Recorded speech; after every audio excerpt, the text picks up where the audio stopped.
Hello students, कैसे हो आप सभी। आशा करते हैं आप बहुत अच्छे होंगे। आइए आज हम क्लास 11 की फर्स्ट पोएम करने जा रहे हैं। इसका नाम है अ फोटोग्राफ। आइए आज हम इसे ध्यान से समझते हैं। इसका पूरा सार मैं आपको इसमें बताऊंगा कि brief introduction of the poem. आपको पूरा सा संक्षिप्त सा परिचय मैं इस वीडियो में आपको देने वाला हूँ और आपको हिंदी और इंग्लिश दोनों विषयों में आपको समझाने वाला हूँ। आइए शुरुआत करते हैं अ फोटोग्राफ। ठीक है। In this poem, the poet describes how display she feel the loss of her mother.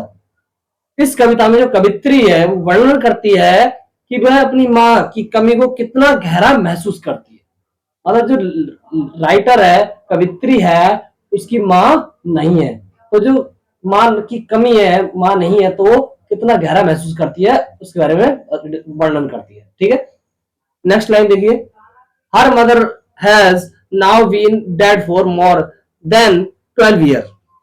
उसकी माँ को अब मरे हुए 12 वर्ष से ज्यादा हो गए थे। जो उसकी माँ थी उसको 12 वर्ष से ज्यादा मरे हुए हो चुके थे। 12 years, more than 12 years. The poet recall how her mother used to look at the photograph and remember her of in childhood. अब जो राइटर है, कवित्री है, वो याद करती है कि किस तरह उसकी माँ एक फोटो को देखा करती थी और अपने स्वयं के बचपन को याद करती थी। ठीक है। When that photograph was taken, the mother was just a girl of about 12 year old. ये क्या बताती है, जब वह फोटो ली गई थी तब माँ की आयु केवल 12 वर्ष की थी। ये फोटो तब की है जब माँ की आयु जो थी वो 12 वर्ष की थी। ठीक है। The photograph shows that mother with two of her girl cousin on a sea beach. Photo में माँ अपनी दो मौसेरी बहनों के साथ समुद्र तट पर दिखाई है। जो उसकी मदर है वो क्या है, अपनी मौसी की लड़की के साथ समुद्र तट पर फोटो खिंचाती हुई दिखाई देती है। ठीक है। आगे देखिए क्या लिखा हुआ है। All the three girls were smiling and the uncle who was taking her photographs. क्या कहना चाहती है, तीनों लड़की उस अंकल की तरफ देखकर मुस्कुरा रही थी, उनकी फोटो ले रहा था। जो अंकल जी थे वो जो उनकी फोटो ले रहे थे, तो वो जो तीनों लड़कियां थी वो अंकल की तरफ देखकर मुस्कुरा रही थी। ठीक है। The mother would show this photograph to the poet and talk of those happy days. तो माँ ये फोटो कवित्री को दिखाया करती थी और प्रसन्नता भरे, क्या प्रसन्नता भरे उन दिनों की बातें क्या करती थी। ठीक है। शी वुड, शी वुड,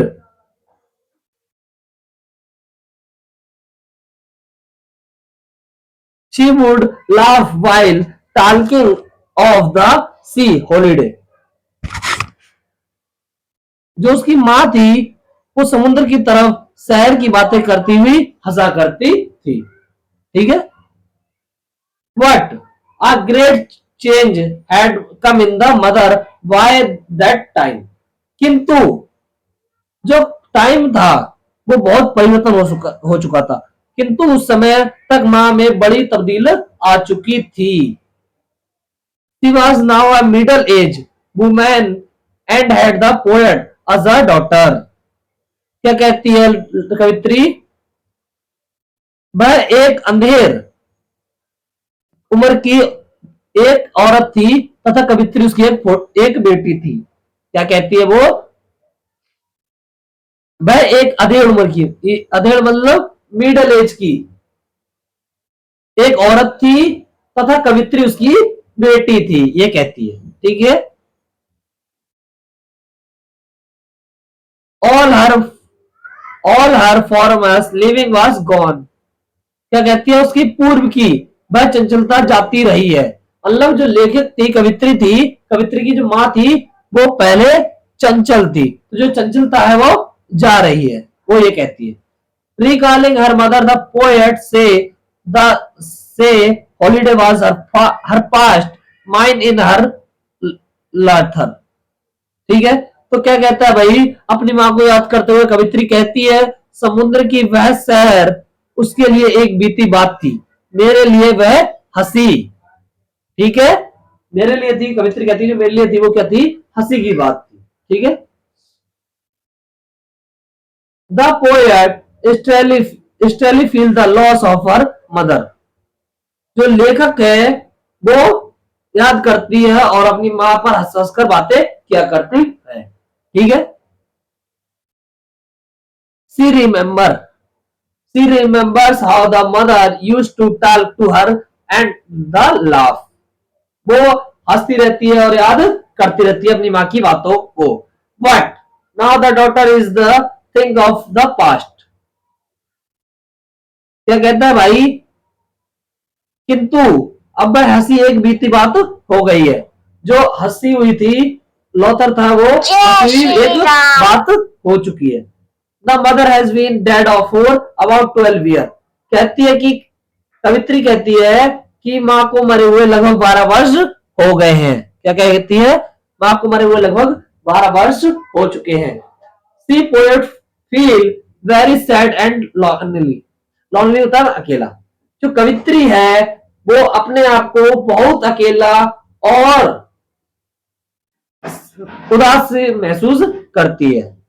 कवित्री बहुत उदासी और अकेलापन महसूस करती है। She says that now she is a situation where here is nothing to say to all. वो क्या कहता है, कवित्री क्या कहती है, इसने उसके अंदर की सब चेतना को समाप्त कर दिया। तो कवित्री के अंदर जो चेतनाएं थी वो समाप्त कर दी है। ठीक है, it is the emptying for her. तो यह एक पूरा खालीपन है। It has killed all feeling in her.